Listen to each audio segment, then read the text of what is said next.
Hello, so today I'm going to review a movie, Friday the 13th, 1890.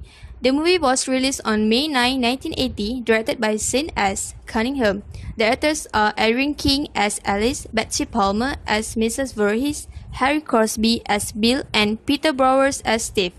This movie achieved a ranking at 18th highest grossing film in 1980, with a total of 14,778,700 admission. Friday the 13th was a major box office success, grossing over 39.7 million in the US alone and 20 million international. For the relevant information, this movie had used violent scenes that was so controversial back in the 1980. Looks cartoonish and ridiculous. Is that a head sliding off or a pumpkin? What is that dripping from the ceiling? A ketchup? Yes. The once controversial films on the 1918s now look ridiculous and tame, compared to what passes for a horror film these days. This film is not Saw or the Blair Witch Project, that's for sure. This movie is about a psychotic killer, Mrs. Voorhees, who is hiding in Crystal Lake camping site, and her purpose is to kill everyone who came to that lake. On Friday, June 13, a group of counselors, along with the owner's thief, are refurbish the cabins and facilities. The counselors are Ned, Lek, Bill, Mercy, Brenda, and Alice.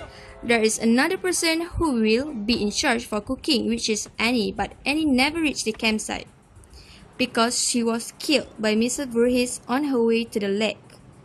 She was killed after she was lifted up by Mr. Voorhees. The murdering continued to happen one by one from Annie to Ned, Jack, Mercy, Brenda, Bill, and Steve. Alice almost got killed, but she managed to fight Mrs. Voorhees when she knew about the real story and reason of why Mrs. Voorhees killed everyone in such a horror way.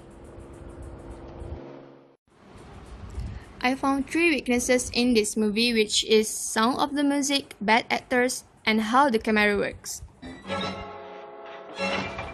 The movie used the same sickening sound whenever it comes to a murdering scene. The panicking or suspending volume sound should be controlled and balanced with the normal talking sound, cause it will irritate the people who watching it. The actors also don't play their role perfectly. For example, Mercy, or her real name is Jean Taylor, should sound more panicky or act more afraid when she is facing with a psychotic killer who held a big axe and was about to chop her head off. The way the movie used a camera technique is a little bit messy between the killer's point of view, and a normal view should not be mixed up so that people who watching it will not get confused. The other 3 strengths I found in the movie is costume attire, set location, and a plot of the storyline. All the actors are wearing an exactly summer camp costume or attire because regarding to the plot, they obviously having a summer camp, and we are all aware that Americans are clothless when it comes to summer. The actors also wear the raincoat when they are outside of the cabins to show that the rain is pouring heavily.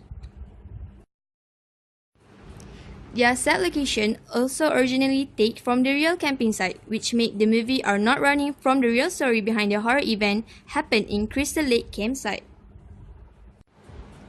The plot is good enough despite the movie was released in 1980, but it is very advanced of the director to make the ending in a cliffhanger. It makes people to get curious after the sudden jump scare of Jason trying to kill Alice, but it is not sure yet whether it is just a dream or reality. So people will look forward to the next movie, which is Friday the 13th Part 2 as a sequel. For the reference, this movie related to others movie, which is Friday the 13th Part 2 and Part 3. This movie obviously has the same genre, a little bit same plot, or perhaps more scarier than the previous one. Although Friday the 13th in 1980 has the ending, but as we can see, Alice, or the real name Erin King, did say in her last dialogue, "Then he's still there." which means the plot is to be continued in the sequel part. In my opinion, this movie is a little bit cliche for a horror psychotic movie. I can see that from the movie the director used a tiny little budget for a killing scene. I do expect that when it comes to a horror psychotic movie, a lot of awful scene will be added, but unfortunately, what I can watch from the movie is only a cat and a mouse killing style. Like from point of view by using the camera and whatnot. My advice to the viewers who are fans of a horror movie, do not expect much from this movie. My rating for the movie is 5 out of 10. Thank you. That's all from me.